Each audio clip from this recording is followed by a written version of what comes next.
Hey y'all, hey. My name's Ty Davis and I am a stand-up comedian and a mother. I have two daughters, ages 26 and 17. And when my girls were a lot smaller, I decided that I wanted to get a cat. And I went and I adopted this beautiful, lovely little kitten, and we named him Peyton Manning. And when I got my cat, I didn't know that I was also going to be getting another child. My relationship with my cat is very much like the relationship that I have with my kids. So one night I'm doing my oldest daughter's hair and I see my cat walk down the stairs.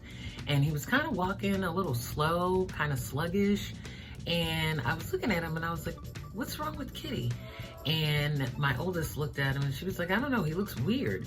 And so I went over to him, I picked him up and I pet him. And as I pet him, his hair was coming off in clumps. And I was like, oh my God, what's wrong with the cat? Like, he's sick. So I'm rubbing him and I'm going through his hair.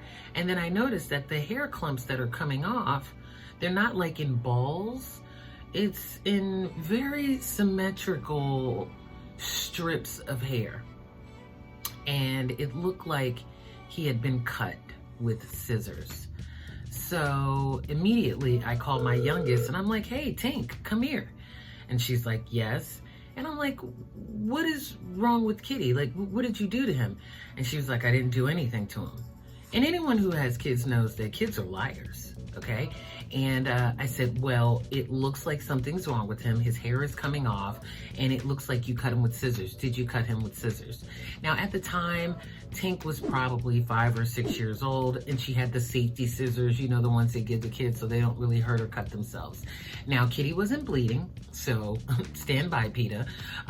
But he looked like he had kind of been tussling and going through some things. So I'm like, hey, get down here right now.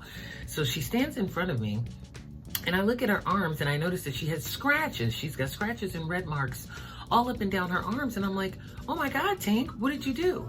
And she said, well, he needed a haircut. And I said, no, you don't give cats a haircut. And she was like, well, I'm opening up a hair salon and a barbershop and I needed customers. And he needed a haircut, so I gave him a haircut. And when he tried to get out of the chair and fight me, that's what happened. And I'm like, at some point in my life, I have done something terribly wrong. I don't know if it's because I didn't take my prenatal vitamins. I don't know. But my kid is trying to justify that she was opening up an elaborate hair salon and barbershop in her bedroom, mind you, and giving our cat a haircut with safety scissors.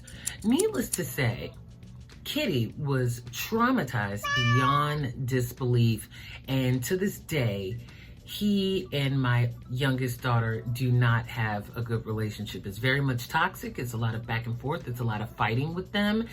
And whilst he does not speak English and she does not speak kitty cat, they bicker and argue, and a lot of times I have to step in and tell them to knock it off. So the moral of the story is, if your child is quiet, danger is not far behind. I'm Ty Davis, and that was my Momfession about my kids and my cat. Hope you enjoyed it. For school, why are you always in here when I'm talking to my mother? Like, what is the reason for this? Can we not do this today? Like, seriously. Okay, just give me a second, Kitty. Let me talk to her, and then it'll be your turn. You had a question about your homework? What? It's just it was for math class. Okay, you know what? Like, seriously, with the meowing in the back of it, like, you two, you've got to stop. It's not me. I haven't done anything. I was trying to do this video, like, I don't know why this isn't working.